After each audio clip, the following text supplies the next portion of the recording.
Welcome to Money RX for CRNAs.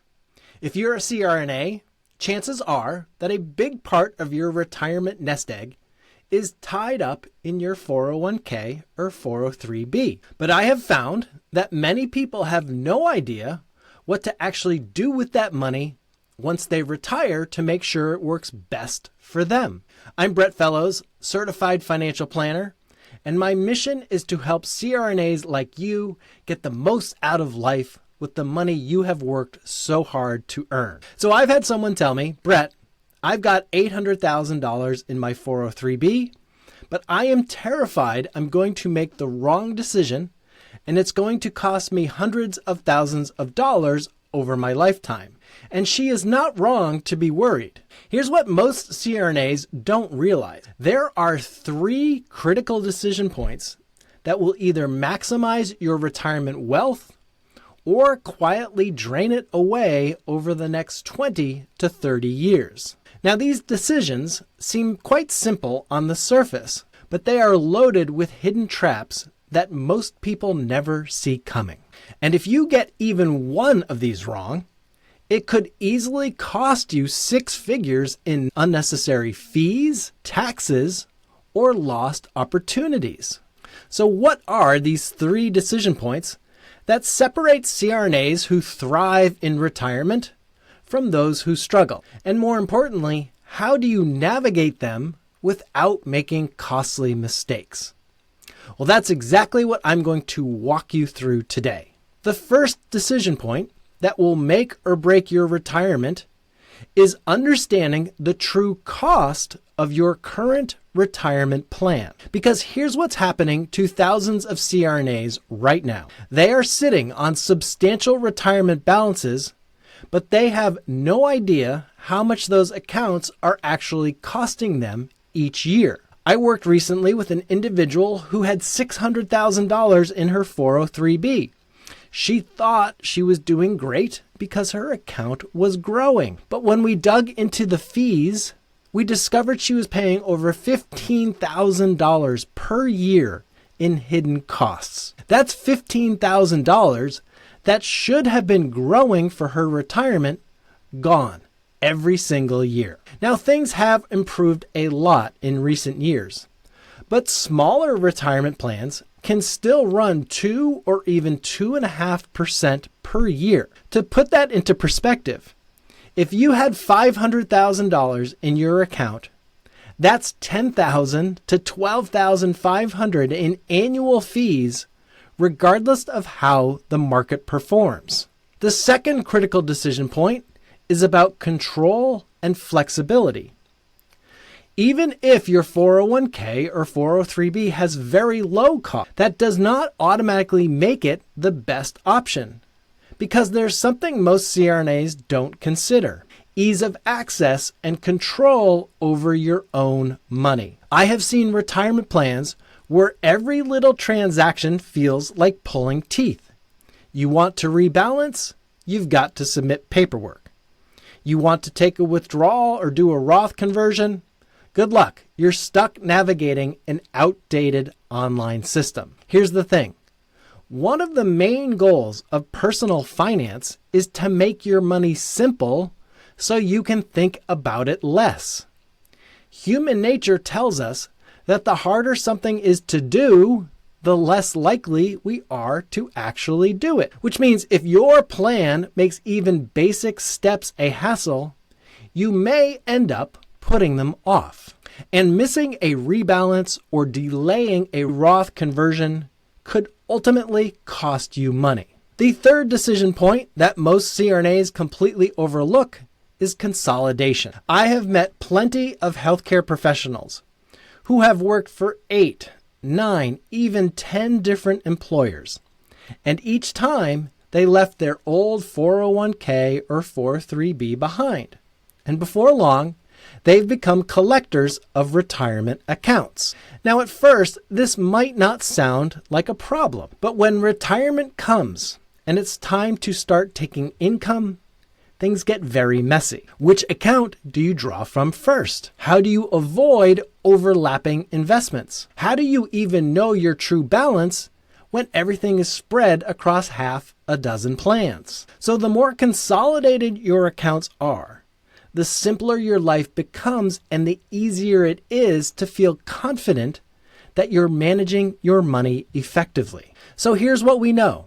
The cost trap, the control dilemma, and the consolidation challenge all create the same fundamental problem. They prevent you from having clarity and confidence about your retirement money. But there is a systematic approach that addresses all three of these issues at once. An approach that most CRNAs never consider because they do not know it exists. The solution isn't just about moving your money. It's about creating what I call the strategic rollover framework. This framework starts with a simple principle. Your retirement accounts should work for you, not against you. Here's how it works. Step 1 is the true cost audit. You need to get a handle on your plan's total cost. Look at everything. The internal costs of your investments, the record-keeping fees, administrative charges, and any advisory fees. Add it all up to see your true all-in cost. Then compare that to what you'd pay if you rolled your money into a traditional IRA where you can choose from thousands of low-cost investment options and you are in the driver's seat. Step 2, the control assessment. Ask yourself, which option is going to give you more control and ease of use? Because again, the easier it is to manage, the more likely you are to take advantage of the strategies that will help you get the most from your retirement savings. With an IRA, you usually have complete control. You can trade, rebalance, convert to Roth, or take withdrawals quickly and easily without the extra red tape. Step 3, the consolidation strategy. This is where you bring everything together under one roof. With everything in fewer places, it is so much easier to see your big picture, track your investments, and plan where your retirement income will come from. Now, before you make any moves, there are 2 critical considerations you need to understand. The after-tax contribution split. Not all of your balance is treated the same way in a rollover. If your plan, for instance, allowed after-tax contributions, that money can roll into a Roth IRA where it will continue to grow tax-free. But the growth on those after-tax dollars has to roll into a traditional IRA where it is still tax deferred. And the age 55 rule. If you retire from your employer in the year you turn age 55 or later, you can take penalty-free withdrawals from that company's 401k or 403b. You do not have to wait until age 59 and a half.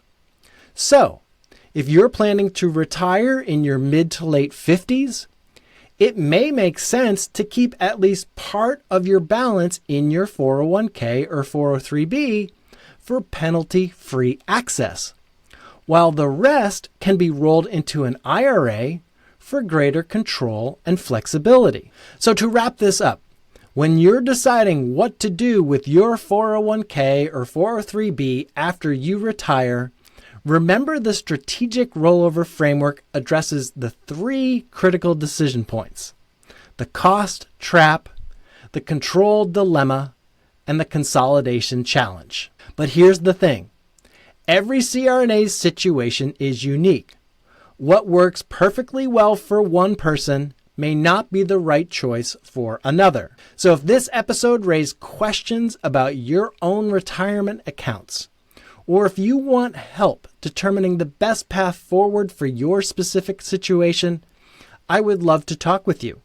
You can reach out through the link in the show notes and we can work through your plan together. Because these decisions can have a huge impact on your taxes, your flexibility, and ultimately your peace of mind in retirement. So do not rush the process. Take the time to evaluate your options carefully and make the choice that aligns with your goals and your lifestyle. We also put together a retirement readiness checklist as well. You can find that in the show notes section. Thanks so much for listening to Money RX for CRNAs. Until next time, take care of yourself and take care of your money.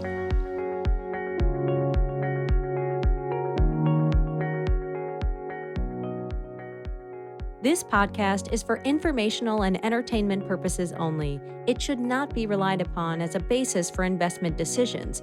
This podcast does not engage in rendering legal, financial, or other professional services.